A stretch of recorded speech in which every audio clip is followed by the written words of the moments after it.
तो आज का ये वीडियो उन स्टूडेंट के लिए बहुत ही इम्पॉर्टेंट होने वाला है जो कि BSc third year 5th semester के स्टूडेंट हैं और उन्होंने अपने सब्जेक्ट में जूलॉजी लिया हुआ है। तो आज के इस वीडियो में मैं आप सभी के लिए आपके BSc third year 5th semester zoology के फर्स्ट पेपर, जिसका टाइटल है diversity of non chordates and economic zoology, इस पेपर से जुड़े हुए यूनिट फर्स्ट से लेकर यूनिट 8 तक के जितने भी मोस्ट इम्पॉर्टेंट क्वेश्चन हैं जो कि प्रीवियस ईयर आपके एग्ज़ाम में पूछे गए हैं और आपके आने वाले एग्ज़ाम के लिए इम्पॉर्टेंट है।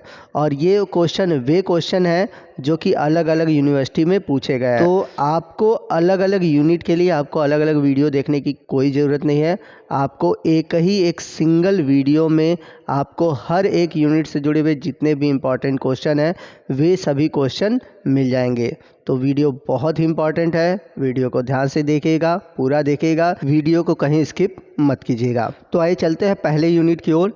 यूनिट फर्स्ट है प्रोटोजोआ टू सिलेंट्रेट। तो प्रोटोजोआ में आपको पढ़ना है पैरामीशियम, और पैरामीशियम से जुड़े हुए बहुत सारे क्वेश्चन पूछे जाते हैं और जो भी क्वेश्चन पूछे गए हैं वे सभी क्वेश्चन मैंने इसमें इंक्लूड किया हुआ है।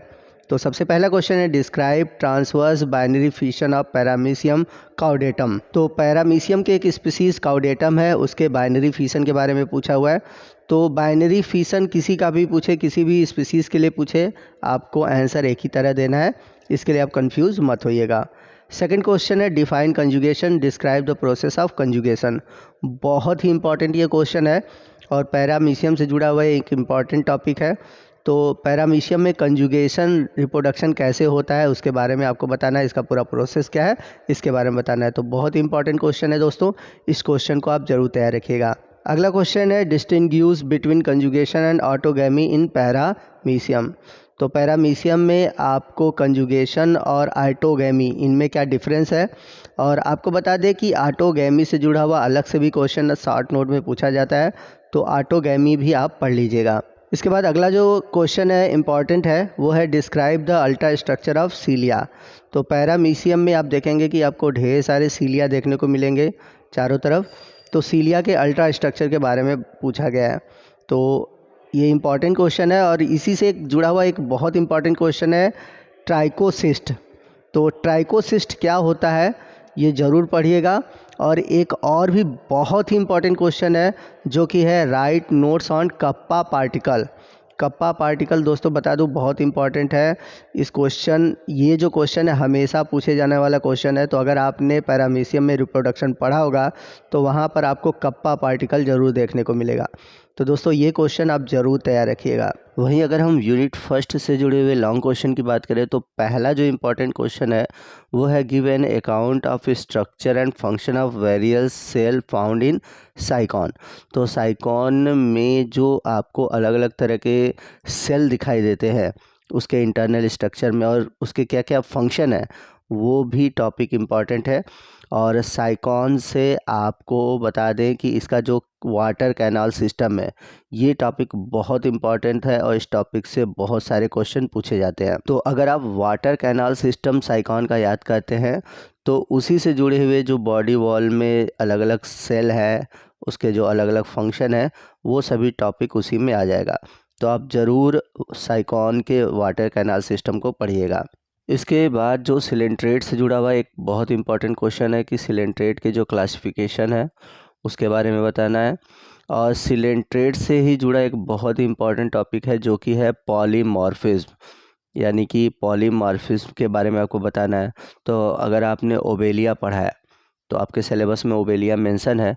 तो ओबेलिया से जुड़े हुए जो पॉलीमॉर्फिज्म है जिसमें कि आप ओबेलिया के दो स्ट्रक्चर पॉलिप और मेड्यूसा इन दोनों के बारे में आपने पढ़ा होगा, उसके लाइफ साइकिल के बारे में पढ़ा होगा। तो ये टॉपिक आप ज़रूर तैयार रखिएगा और ये बहुत ही इंपॉर्टेंट टॉपिक है ओबेलिया का पॉलीमॉर्फिज्म। तो ये क्वेश्चन पूछा जाता है। तो ओबेलिया का पॉलीमॉर्फिज्म और उसके लाइफ साइकिल को जब आप पढ़ेंगे तो उसी में एक लार्वा है प्लेनुला लार्वा, ये भी इम्पॉर्टेंट है, इससे शॉर्ट नोट में क्वेश्चन पूछे जाते हैं। इसके अलावा पॉलिप और मेड्यूसा में क्या डिफरेंस है ये भी इम्पॉर्टेंट है। इसके अलावा जो क्वेश्चन इंपॉर्टेंट है वो है मेटाजेनेसिस, यानी कि मेटाजेनेसिस क्या है ये शॉर्ट टाइप क्वेश्चन में पूछा जाता है। हाइड्रेंथ क्या होते हैं, गोनेंजियम क्या होते हैं, ये सभी इम्पॉर्टेंट क्वेश्चन है और आप देख सकते हैं कि पूर्वांचल, कानपुर, इन सभी यूनिवर्सिटी में पूछे गए क्वेश्चन है। तो ये सब क्वेश्चन आप जरूर तैयार रखिएगा। आइए चलते हैं यूनिट 2 की ओर। तो यूनिट 2 है टीनोफोरा टू नीमेटेल्मेंथिस। तो इससे जुड़ा हुआ क्वेश्चन कौन कौन से इंपॉर्टेंट है। तो सबसे पहले टीनोफोरा का जो एफिनिटी है ये बहुत पूछा जाता है और ख़ासकर इस यूनिट का ये जो सबसे इम्पॉर्टेंट क्वेश्चन है, discuss the affinities of Ctenophora. तो ये क्वेश्चन बहुत पूछा गया है अलग अलग यूनिवर्सिटी में, आप देख सकते हैं आगरा, काशी और पूर्वांचल यूनिवर्सिटी में। इसके अलावा टीनोफोरा से जुड़ा हुआ क्वेश्चन है, right the characteristic features of phylum Ctenophora. और एक और इम्पॉर्टेंट क्वेश्चन बनता है वो है फंक्शन ऑफ कॉम्ब प्लेट्स। तो कॉम्ब प्लेट क्या होते हैं, इनके फंक्शन क्या होते हैं, आप इसको ज़रूर पढ़िएगा, जो कि टीनोफोरा से रिलेटेड है। अब बात करते हैं टेपवर्म की, यानी कि फीता कृमि की। तो फीता कृमि से जुड़े हुए कई सारे क्वेश्चन आपके एग्ज़ाम में आते हैं। तो सबसे पहला है इसका ऑर्गन ऑफ अटैचमेंट, यानी कि टेपवर्म का कौन सा ऐसा भाग है जो कि होस्ट से जुड़ने में सहायता करता है। तो अगर आप स्कोलेक्स और उसके अलग अलग जो हेड वाले रीजन है उसमें जो पार्ट पाए जाते हैं उनके बारे में पूछा हुआ है। वहीं टेपवर्म से ही जुड़ा हुआ इसके स्क्रीटरी सिस्टम से क्वेश्चन बहुत पूछा जाता है, जो कि है फ्लेम सेल। इसको आप ज़रूर याद रखिएगा। तीसरा क्वेश्चन है स्कोलेक्स। तो ये मैंने बताया था कि जो अटैचमेंट वाला पार्ट है टेपवर्म का उसी से जुड़ा हुआ है। तो ये शॉर्ट नोट में भी पूछा जाता है और ऐसे भी शॉर्ट नोट में अलग से दे दिया जाता है। तो आप या तो अटैचमेंट में दे देगा या तो अलग से स्कोलेक्स दे देगा। तो अब ये दोनों क्वेश्चन एक ही है, फर्स्ट और थर्ड। क्वेश्चन नंबर 4 जो है वो है लाइफ साइकिल, जो कि टीनिया सोलियम का केवल लाइफ साइकिल बनाना है, आपको इसको डिस्क्राइब नहीं करना है। और इसके अलावा जो इम्पॉर्टेंट क्वेश्चन बनता है टीनिया सोलियम से वो है इसका पैरासिटिक एडाप्टेशन, यानी कि इसमें क्या ऐसे कैरेक्टर पाए जाते हैं जो कि इसको पैरासिटिक नेचर प्रोवाइड कराते हैं। तो ये भी क्वेश्चन आप एक बार ज़रूर देख लीजिएगा, सिंपल सा है। इसके अलावा टीनिया सोलियम के जनरल स्ट्रक्चर, रिप्रोडक्शन और लाइफ साइकिल के बारे में ज़्यादा पूछा जाता है। तो आप एक बार लाइफ साइकिल ज़रूर इसको देख लीजिएगा। इसके अलावा नीमेटेल्मेंथिस से जुड़ा हुआ एक इम्पॉर्टेंट क्वेश्चन है वो है सीडोसिलोमेट। तो सीडोसिलोमेट क्या होता है, आप ये ज़रूर तैयार रखिएगा क्योंकि ये क्वेश्चन शॉर्ट नोट में पूछा जाता है। अब नीमेटेल्मेंथिस से जुड़ा हुआ जो स्पीसीज़ है वो है स्कैरिस। तो आइए देखते हैं कि स्कैरिस से जुड़े हुए कौन कौन से क्वेश्चन पूछे जाते हैं। तो सबसे पहले स्कैरिस का जो लार्वा है रैबिडिटी फॉर्म, ये ज़रूर पढ़ लीजिएगा। और स्कैरिस से जुड़ा हुआ एक जो क्वेश्चन है बहुत पूछा जाता है, जो कि है इसके मेल और फीमेल के बीच में क्या डिफरेंस है। इसके अलावा इसके बॉडी वाल में जो डिफरेंसेस है, अगर हम बॉडी वाल देखें उसका जो टीएस है वो बहुत पूछा जाता है। तो डिस्क्रिप्शन नहीं है, केवल आपको एक फुल लेबल डायग्राम बनाना है। तो एक बार ज़रूर आप उसको प्रैक्टिस कर लीजिएगा बनाकर, क्योंकि सेक्शन ज़रूर पूछा जाता है। तो मेल और फीमेल में क्या डिफरेंस है स्कैरिस के, ये ज़रूर याद रखिएगा। इसके रिप्रोडक्टिव ऑर्गन्स कौन कौन से हैं, इसका लाइफ साइकिल क्या है, ये इम्पॉर्टेंट है। अब आइए चलते हैं यूनिट 3 की ओर। तो यूनिट 3 है एनिलिडा। तो एनिलिडा से जुड़े हुए कौन कौन से इंपॉर्टेंट क्वेश्चन है। तो पहला क्वेश्चन है स्कीजोकोल। तो इस पे शॉर्ट नोट लिखने के लिए आता है। इसके अलावा एनिलिडा से जुड़े हुए जो इसके लेग वाले रीजन है जिसमें कि जुड़ा हुआ क्वेश्चन है पैरापोडिया, ये भी क्वेश्चन पूछा जाता है। और एनिलिडा अगर आपने पढ़ा होगा तो पता होगा कि इनके बॉडी जो होते हैं वो सेगमेंटेड होते हैं।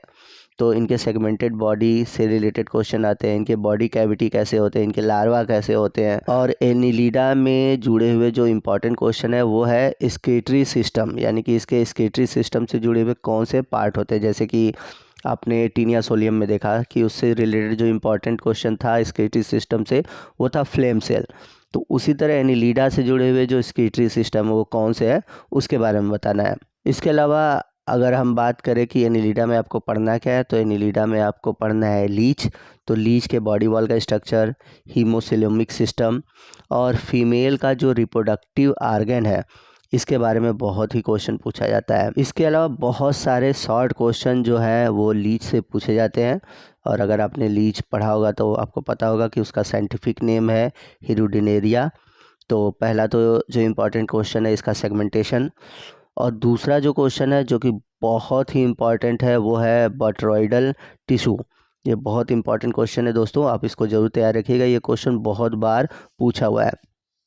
इसके अलावा जो इम्पॉर्टेंट क्वेश्चन है वो है कुकून फॉर्मेशन, फिर इसके बाद है क्रॉप ऑफ हिडोनेरिया।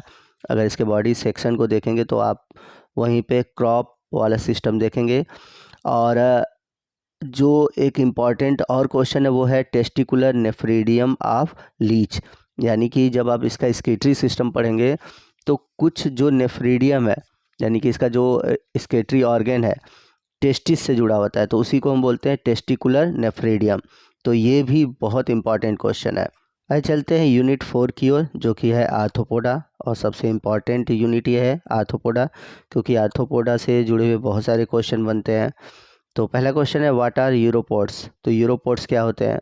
तो अगर आपने पैलेमून पढ़ा होगा, यानी कि झींगा मछली पढ़ा होगा, तो आपको पता होगा कि जो इसका 6 पेयर ऑफ एब्डोमिनल अपेंडेजेस है उसी को हम बोलते हैं यूरोपोड। तो इम्पॉर्टेंट क्वेश्चन है, ये बहुत पूछा जाता है। अगला क्वेश्चन है write a brief account of sense organs of palaemon. तो पैलेमून के, यानी कि जो झींगा मछली के सेंस ऑर्गन है, जो रिसेप्टर है, उनके बारे में आपसे पूछा गया है।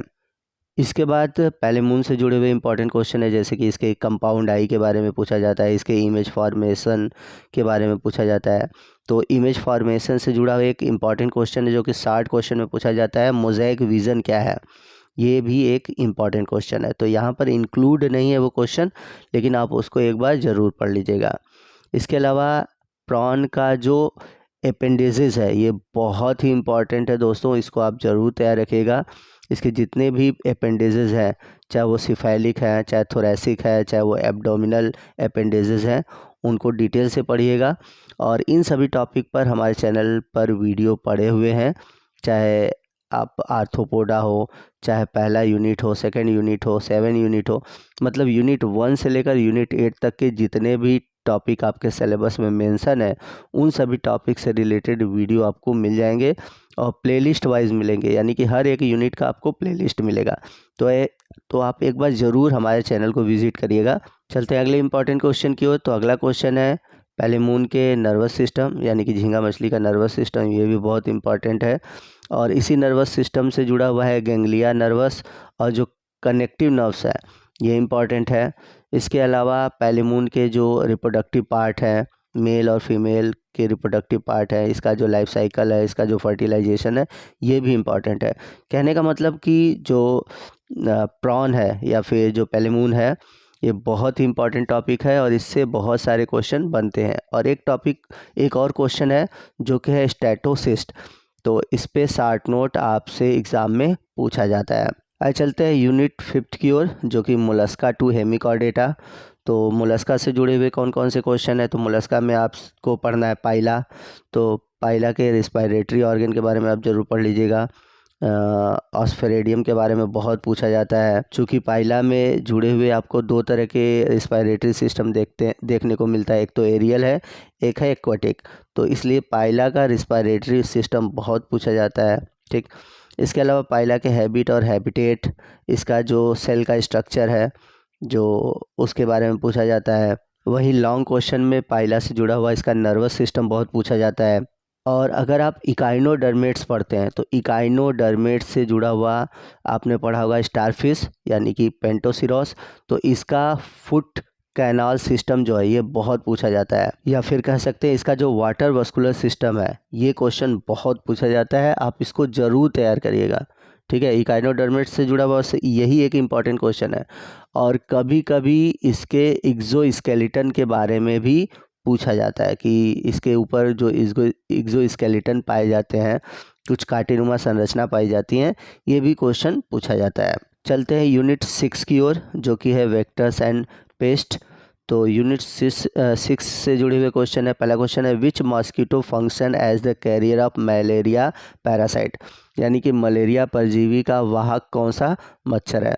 तो आप सभी जानते हैं कि जो मलेरिया होता है वो किसके थ्रू होता है? तो वो होता है प्लाज्मोडियम वाइवेक्स के द्वारा। और ये फैलाया किसके द्वारा जाता है? तो ये एनाफिलीज मच्छर के द्वारा फैलाया जाता है। तो इम्पॉर्टेंट क्वेश्चन है। अगला क्वेश्चन है which mosquito transmit yellow fever in human being, यानी कि मानव में कौन सा मच्छर जो है वो पित्त ज्वर यानी कि येलो फीवर संचरित करता है, फैलाता है। तो जो मादा एडीज़ मच्छर है वही येलो फीवर फैलाती है। तो ये भी इम्पॉर्टेंट क्वेश्चन है। चलते हैं अगले क्वेश्चन की ओर। अगला क्वेश्चन है व्हाट आर एंटीडोट्स, यानी कि एंटीडोट क्या है। तो एंटीडोट एक विशेष प्रकार का मेडिसिन है जिसका यूज़ पॉइजन के जो कैरेक्टर है उसको नष्ट करने में किया जाता है। अगला क्वेश्चन है what is the zoological name of गंधी बग, यानी कि गंधी बग जो है उसका आपको जूलॉजिकल नेम या फिर कह सकते हैं साइंटिफिक नेम बताना है। तो इसका साइंटिफिक नेम है लेप्टोकोरिया वेरिकॉर्निस। अब आइए चलते हैं इससे जुड़े हुए कुछ लॉन्ग क्वेश्चन की ओर। तो गंधी बग अभी जो आपने पढ़ा, इसका लाइफ साइकिल, इसके डैमेजेस यानी कि ये क्या क्या डैमेज करता है और इससे कैसे बचा जा सकता है इसके बारे में बताना है। वहीं इससे जुड़ा हुआ बहुत सारे क्वेश्चन है कि राइस क्रॉप को ये कैसे ख़राब करता है, ठीक है, उसे कैसे बचा जाए, इसके लाइफ हिस्ट्री क्या है। तो इसके बारे में मतलब गंधी बग बड़ा ही इम्पॉर्टेंट है। इसके अलावा आपसे क्वेश्चन पूछा जाता है कि रोडेंट क्या है, इनसे कैसे कंट्रोल किया जा सकता है। अगला जो इम्पोर्टेंट क्वेश्चन है वो है टर्माइट्स। टर्माइट्स क्या होते हैं, इनके लाइफ साइकिल क्या है, ये कौन कौन से डैमेजेस कॉज करते हैं और इनसे कैसे बचा जा सकता है। इसके अलावा कुछ वेक्टर्स पूछे जाएंगे जैसे कि एनाफिलीज मॉस्किटो है, ठीक है, एडीज़ मॉस्किटो है। तो इनके स्ट्रक्चर, इनके हैबिट, ठीक है, इनके लाइफ साइकिल, इनसे जुड़े हुए क्वेश्चन आपके एग्ज़ाम में पूछे जा सकते हैं। आइए चलते हैं अब हम यूनिट 7 की ओर, जो कि है इकोनॉमिक जूलॉजी फर्स्ट, और इसमें आपको पीसी कल्चर के बारे में पढ़ना है, यानी कि मछली उत्पादन के बारे में पढ़ना है। तो मछली का उत्पादन कैसे होता है और मछली की कौन कौन सी ब्रीडिंग है, उनका कल्चर कैसे किया जाता है, ये सभी टॉपिक आपको यूनिट 7 में पढ़ने हैं। तो आइए पहले देखते हैं कि किस तरह के शॉर्ट क्वेश्चन आपके एग्ज़ाम में पूछे जाएंगे। तो पहला क्वेश्चन है व्हाट इज़ पॉलीकल्चर और कंपोजिट फिश कल्चर। तो आपको बताना है कि पॉलीकल्चर या कंपोजिट फिश कल्चर क्या है। तो आपको बता दें कि जो अलग अलग प्रकार की मछलियां हैं जिनके पोषण का स्वभाव अलग है, ठीक है, उनको एक ही तालाब में कल्चर करना, यानी कि एक ही तालाब में उनको एक तरह से पालना, ये जो प्रोसेस है यही कहलाता है पॉलीकल्चर या फिर कंपोजिट कल्चर। चलते हैं अगले क्वेश्चन की ओर। अगला क्वेश्चन बहुत ही इंपॉर्टेंट है। क्वेश्चन है what is exotic fish culture, यानी कि विदेशज मत्स्य संवर्धन क्या है। तो एक्सोटिक फिश क्या होते हैं। एक्सोटिक फिश वे होते हैं, यानी कि वे मछलियाँ जो कि विदेशों से आयात की जाती हैं। तो जो विदेशी नस्ल की मछलियां हैं जिनका आयात होता है उन्हें हम बोलते हैं एक्सोटिक फ़िश। तो इनका उत्पादन कहलाता है एक्सोटिक फ़िश कल्चर। तो इम्पॉर्टेंट क्वेश्चन है, इस क्वेश्चन को ज़रूर याद रखिएगा।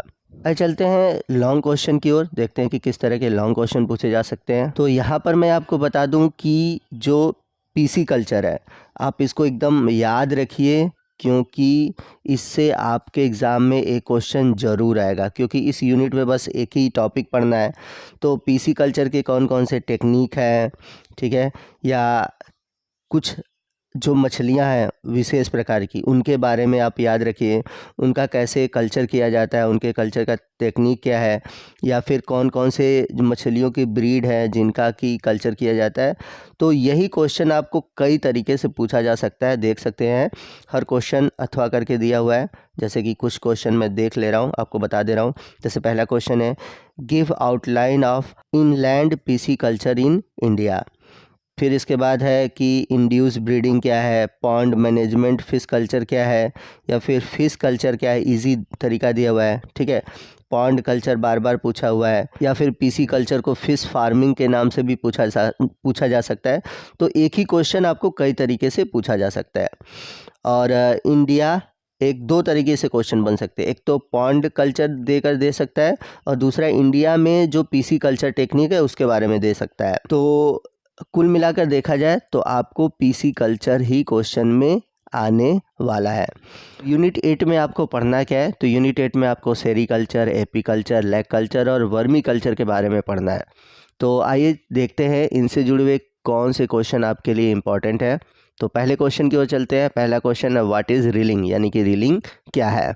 तो अगर आपने सेरीकल्चर पढ़ा होगा, यानी कि अगर आपको पता होगा कि कैसे रेशम के कीड़ों की खेती की जाती है, तो उसमें आपने देखा होगा कि जब कोकून से रेशम के धागे प्राप्त किए जाते हैं तो उस दौरान कोकून को उबाला जाता है, जिससे कि रेशम को छड़ों द्वारा अलग किया जाता है, और इसी प्रक्रिया को हम कहते हैं रीलिंग। तो ये इंपॉर्टेंट क्वेश्चन है, आपके एग्ज़ाम में शॉर्ट क्वेश्चन में पूछा जा सकता है। क्वेश्चन नंबर 2 है, write A short note on chemical composition of silk, यानी कि रेशम के कीड़े से जो रेशम प्राप्त होता है उसका रासायनिक संगठन क्या होता है। तो रेशम के कीड़े का जो रासायनिक संगठन है, आपको बता दें कि उसमें 2 प्रकार के प्रोटीन होते हैं। एक होता है फाइब्रोन और दूसरा है सेरिसीन। तो जो फाइब्रोन है इसकी मात्रा रेशम में होती है 75 से 80%, और वहीं सेरीन की मात्रा होती है 20 से 25%। चलते हैं अगले क्वेश्चन की ओर। अगला क्वेश्चन है, व्हाट इज़ स्टिफिंग, यानी कि स्टिफिंग क्या है। तो स्टिफिंग का मतलब होता है कि कोकून के अंदर जो प्यूपा होता है उसको मारने की जो प्रक्रिया होती है उसी को हम बोलते हैं स्टिफिंग।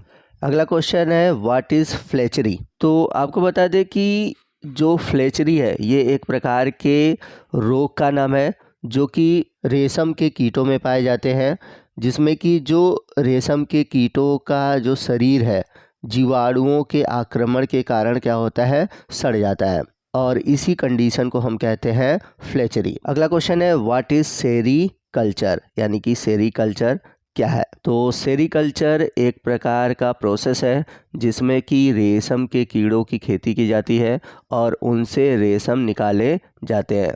तो एक प्रकार से हम कह सकते हैं कि रेशम उत्पादन की प्रक्रिया को हम कहते हैं सेरीकल्चर। अगला क्वेश्चन है, what are the 2 protein found in silk, यानी कि रेशम में पाए जाने वाले 2 प्रोटीन कौन से हैं। तो जैसा कि मैंने पीछे बताया था कि रेशम में 2 प्रकार के प्रोटीन पाए जाते हैं, एक है सोरेसिन और दूसरा है फाइब्रोइन। आइए चलते हैं अगले क्वेश्चन की ओर। अगला क्वेश्चन भी बहुत इंपॉर्टेंट है। क्वेश्चन है, व्हाट इज़ मोरिकल्चर। तो मोरिकल्चर क्या है। तो आपको बता दें कि आप जब सेरीकल्चर पढ़ रहे हैं तो सेरीकल्चर में क्या था कि रेशम के कीटों का उत्पादन। अब रेशम के कीट का उत्पादन कहाँ किया जाता है, तो रेशम के कीट का जो उत्पादन है वह शहतूत के पेड़ पे किया जाता है, जिसे हम बोलते हैं मोरी कल्चर, यानी कि शहतूत के पेड़ को हम किस तरह उगाते हैं, उसके पत्तियों का कैसे यूज़ करते हैं, तो ये पूरी प्रक्रिया होती है मोरी कल्चर। अगला क्वेश्चन है, what is the chemical composition of honey, यानी कि शहद का केमिकल कंपोजिशन क्या है। तो जैसा कि हम सभी जानते हैं कि शहद जो है एक प्रकार से शुगर रिच कंपाउंड्स होता है,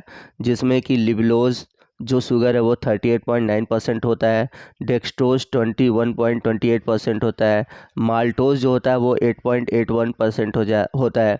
इसके अलावा कुछ एंजाइम और डाई होते हैं जो कि 2.21% होते हैं। एस यानी कि राख 1% और जल की मात्रा 17.20% होती है। तो अभी तक हमने यूनिट 8 से जुड़े हुए जितने भी शॉर्ट टाइप क्वेश्चन थे उनको डिस्कस किया।